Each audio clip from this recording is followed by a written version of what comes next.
कल हमारे बॉलर्स अच्छी परफॉर्मेंस देते हुए नजर आए, एक हमें उनकी कहते हैं ना एक ऑर्गेनाइज नजर आए, डिसिप्लिन में नजर आए। पहले कहाँ थी ये परफॉर्मेंस? इतने मैचेस बाद हम वार्म अप हुए।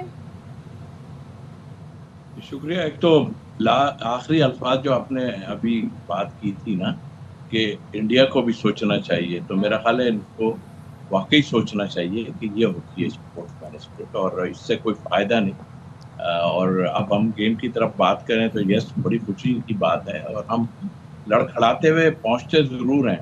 हालांकि कल भी हम बड़ी मुश्किलात में थे, बड़ी अच्छी बात है कि हम जीत गए और अच्छे जीते। और लेकिन यहाँ चीजें नजर आती हैं वो आपने भी पॉइंट आउट की, मैं भी इसको जरूर कहूंगा कि एक तो टॉस आपने बहुत अच्छा जीता, इसलिए कि सीम होता है, थोड़ा सा वहां पे स्विंग होता है, सीम होता है और बड़ा अच्छा टॉस जीता। और अगर श्रीलंका भी जीता तो उसने जो है ना पहले फील्डिंग ही करनी थी, क्योंकि मुश्किलात होती हैं। लेकिन बाद में बैटिंग कोई पिच इतना खराब नहीं था जिसपे आप एकदम जो है फंस जाएं जाके, तो ये हमारे लिए मुश्किलात होती हैं। लेकिन हम तो ये उस वक्त को 92 को याद करते हैं कि हम कहीं भी नहीं थे और फिर पहुंच गए। और अब हमारे रवानगी जो है वो इंशाल्लाह जो है फाइनल की तरफ होगी। तो अच्छा खेला दोनों बैट्समैनों ने और अच्छा पार लगाई नैया हमारी, इसलिए कि मुश्किलात तो आ गई थी।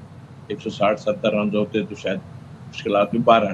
तो बहुत ही उम्दा खेला दोनों ने। नवाज ने, खासतौर पर नवाज की बात इसलिए करूंगा कि उसने अटैक किया और आते ही जो है असरंगा जो अच्छे बॉलिंग कर रहे थे, 2 विकेट्स भी जल्दी ले गए थे, मगर अटैक करके जो है ना, और बाद में मैच भी उन्होंने ऑनेस्टली जब आए वो दोबारा 2 ओवर करने, तो 4-5 चौके उनको लगे और वहीं से मैच खत्म। मगर रन कम थे, बट हमें ये एक आध विकेट पे कर लेना चाहिए था। एक पार्टनरशिप आपने जैसे खुद कहा कि 45 रन की एक पार्टनरशिप मिली, उसके बाद हम खैर खेल में होता है 2020 यही है, बट हमें जो है इस तरह मुश्किलात से नहीं जीतना चाहिए, बल्कि सीधा सीधा मारना चाहिए। शाहिद भाई आपकी तरफ आऊंगा और ज़रा बैटिंग का भी जब जिक्र कर लेते हैं। बॉलिंग लाइन तो हमें बड़ी अच्छी स्ट्रांग नज़र आई, बैटिंग हमें लड़खड़ाती गिरती संभलती नज़र आई। वही मसला, टॉप ऑर्डर नाकाम नज़र आया। साइम और सलमान की अगर बात करें तो अब इनकी परफॉर्मेंस, जो वीक परफॉर्मेंस चल रही है, उसका सिलसिला कुछ तवील नहीं हो गया अब? बिल्कुल ऐसा ही है। वो पाकिस्तान टीम ही क्या जो छोटे टारगेट को बड़ा टारगेट ना बना दे, वो पाकिस्तान टीम ही क्या जो ऊपर की सांसें ऊपर और नीचे की सांसें नीचे ना ले जाए, अपने फैंस को परेशान ना कर दे। एक छोटा टारगेट था, हमेशा छोटा टारगेट ट्रिकी होता है। श्रीलंका ने फाइट भी बहुत अच्छी की और 45 रन पर जब आगाज हुआ था, उसके बाद से एकदम से 12 रन पे 4 विकेटें गिर गई। 57 तक पहुंचते पहुंचते हमारे 4 आउट हो गए। जिस ओवर में साहबजादा फरहान आउट हुए थे, उस ओवर में फखर को आउट नहीं होना चाहिए था, ऐसा शॉट नहीं खेलना चाहिए था। उन्हें पता था इस ओवर में 1 विकेट गिर गई है, ये गैर जिम्मेदाराना बात है और वो बड़े सीनियर अच्छे प्लेयर हैं, उनको और आगे तक लेके जाना चाहिए था। जहाँ साइम और सलमान की बात की तो एक साइम तो प्रोग्रेस कर रहा है बाखबर सवेरा वाला, लेकिन ये पाकिस्तान टीम वाला प्रोग्रेस नहीं कर रहा। गूगली उन्होंने हाथ से नहीं पकड़ी, हाथ से पकड़नी है, स्पिनर्स की हाथ से देखें। सलमान आगा भी जाहिर है अब सवालात उठ रहे हैं उनकी टीम में पोजीशन पे। 5 मैच उन्होंने जो खेले हैं, उन 5 मैचों में सिर्फ 45 रन है उनके, तो उनको भी देखना पड़ेगा, साइम को भी देखना पड़ेगा। लेकिन जीत बहुत सी चीजें छुपा देती है और भी बहुत सी कमजोरियां हैं। पाकिस्तान को अगर आगे जाना है, फाइनल तक जाना है, तो बांग्लादेश को हराना है। एशिया कप की तारीख में कभी भी पाकिस्तान भारत का फाइनल नहीं हुआ, तो लग रहा है कि पाकिस्तान भारत का फाइनल होगा। लेकिन ये सारी चीजें, जिस तरह सलमान आगा, जिस तरह साइम अच्छा नहीं कर रहा है, ये सब चीजें देखनी पड़ेंगी। कल हुसैन तलत ने खुश किया, बॉलिंग भी अच्छी की, बैटिंग भी अच्छी की। नवाज ने नीचे आके बैटिंग बहुत अच्छी की, लेकिन नामालूम वो 2 मैचों से क्यों नहीं बॉलिंग कर रही है, पता करना पड़ेगा। ये आपने बड़ा इंटरेस्टिंग पॉइंट रेज किया है। आपसे कहती हूँ तौसीफ साहब, हाँ, जैसे कि बात हो रही है हुसैन तलत की, फिर हसन नवाज की भी बात हो रही है। अब भारत के खिलाफ जो मैच हुआ, तलत से बॉलिंग नहीं कराई गई, फिर उन्होंने कल पहले ओवर में 2 विकेट हासिल की। इसी तरीके से नवाज से कल भी बॉलिंग नहीं करवाई। तो कोई लॉजिक समझ आ रही? बिकॉज कैप्टनसी पर बड़े सवाल उठ रहे हैं, क्या एडवाइस दी जा रही है कैप्टन को, क्या डिसीजन लिए जा रहे हैं, ये भी बड़ी इस वक्त सवाल है। तो आपको क्या लॉजिक नजर आती है?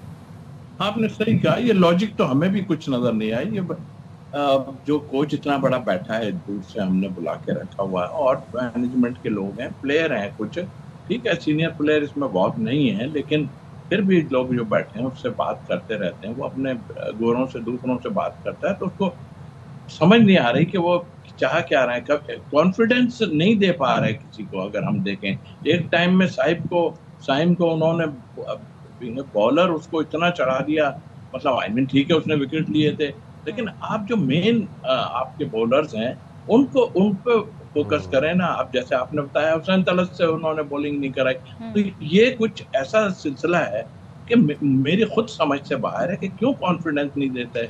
और जो है नवाज से आप बॉलिंग नहीं करा रहे हैं मेन बॉलर ने, तो कोई क्या वजूहात क्या है इसकी, आप रिपोर्ट में ही दे सकते हैं कि क्या वजूहात हो सकती हैं या क्या चीज़ है। बट आई थिंक मेरा ख्याल है कि अब हमको एक मैच हम दूर रह गए हैं, और मैं समझता हूँ कि बांग्लादेश के लिए थोड़ा सा मुश्किलात ज़रूर होंगी। आज भी खेलेंगे वो, कल भी खेलेंगे, तो दोनों को जगह ऐसी है जहाँ पर इतना जो है ह्यूमिडिटी और ये सब है। बहरहाल खेल जरूर है, but 2 match back to back खेलना मुश्किल जरूर हो जाते हैं। और आई होप इंशाल्लाह, और थोड़ा सा देखना, थोड़ा क्या काफ़ी देखना पड़ेगा। अब हम आगे की तरफ जा रहे हैं, देखना पड़ेगा हमें बॉलिंग के हिसाब से। शाहीन वापस आए, यस अच्छी बात है वापस आए, लेकिन दूसरी टीमों का वे ऑफ बैटिंग जो है ना वो बहुत डिफरेंट है। वो एक एक बॉलर या एक एक हर किसी को टारगेट करते हैं। जैसे मैं सीधी बात है, हम अभिषेक की बात करें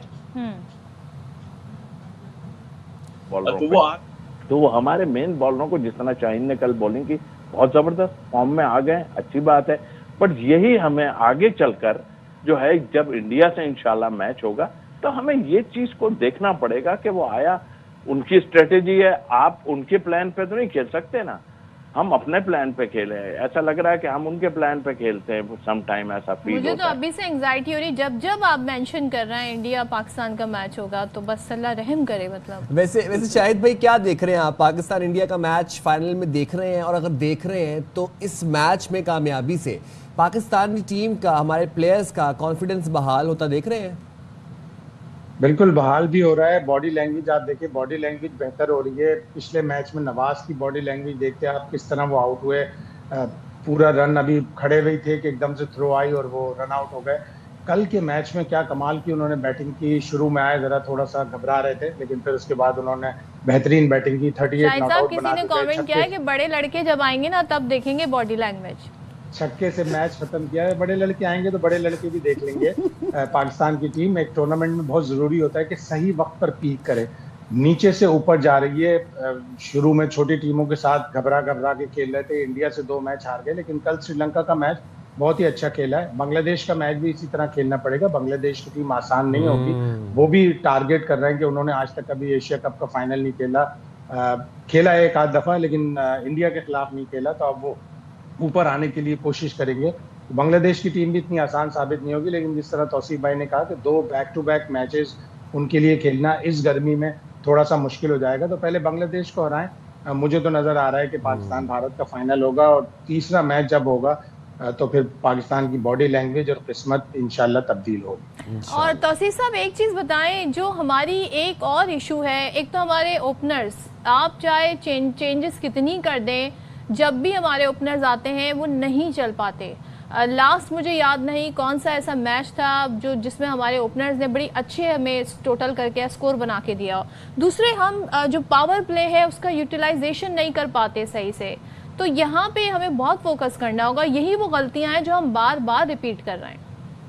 नहीं, ये तो सीखना चाहिए। सभी कह रहे हैं, हम इस टीवी पे बोल रहे हैं, 50 टीवी और लगे हुए हैं, उस पर भी यही सब सेंसिबल लोग बात कर रहे हैं, मगर कुछ लोग सेंसिबल बात नहीं कर रहे हैं। कुछ लोग बैठ के बात कर, जी फरहान को बिठा देना चाहिए बीच में, ये हैरत है मुझे इन लोगों के उस पर कि भाई आप कैसे बिठाने की बात करते हैं। फरहान को नहीं बिठा सकते आप। वही तो एक ऐसा प्लेयर है जिसकी आप तो बात कर रहे हैं कि पावर प्ले में खेलते हैं। तो ये लोग इस तरह दिमाग इस्तेमाल करें कि यार फिनिश जो करें ना, ऐसा फिनिश करके जाएं। देखिए ना, मैं अभिषेक का बार बार नाम इसलिए, वो 6 ओवर में मैच को उसने अपनी तरफ ले गए। तो इस तरह के कुछ खेलना चाहिए ओपनर्स को कि आप सेट हो गए तो मैच को पूरा निकाल के लेके जाओ। अब ये 130-35 रन में भी आपने जो किया आज नजर आया, आप मैच को पूरा निकालो, आप पता तो चले कि हाँ हम ओपनर फिनिश करके आ रहा है। तो ये सब चीजें देखने से रहती हैं। मगर हैरत है कि मुझे क्यों नहीं समझ आ रही ये बातें। शाहिद भाई कह रहे हैं कि नई टीम और ये अपनी जगह है, वो सारे अपने, मगर देखिए एक मुल्क के लिए जा रहे हैं आप और बेस्ट प्लेयर हैं, आपको सिलेक्शन हुई इसीलिए आप लोगों की। कितनी देर आदमी सोचेगा कि आप है, आप गलत स्ट्रेटेजी तो मैनेजमेंट कर ही रही है, लेकिन आप तो अंदर खेल रहे हो, आपको सारी चीजों का पता है कि स्विंग हो रहा है, सीम हो रहा है या स्पिन हो रहा है या क्या हो रहा है। इतना मतलब आदमी को वो कर दिया कि साइम जैसा जो इतनी अटैकिंग क्रिकेट खेलता था वो आज फिर 4 नंबर पे 5 नंबर पे चला गया। तो आई थिंक मेरा सजेशन है, अब ये बहरहाल विनिंग टीम को चेंज नहीं करते हैं, बट आई थिंक मेरा ख्याल है कि वो नवाज हसन नवाज को लेके आ जाएं तो ज्यादा बेहतर है। कोई प्रॉब्लम नहीं है कि अगर आप बिठा दें किसी। ठीक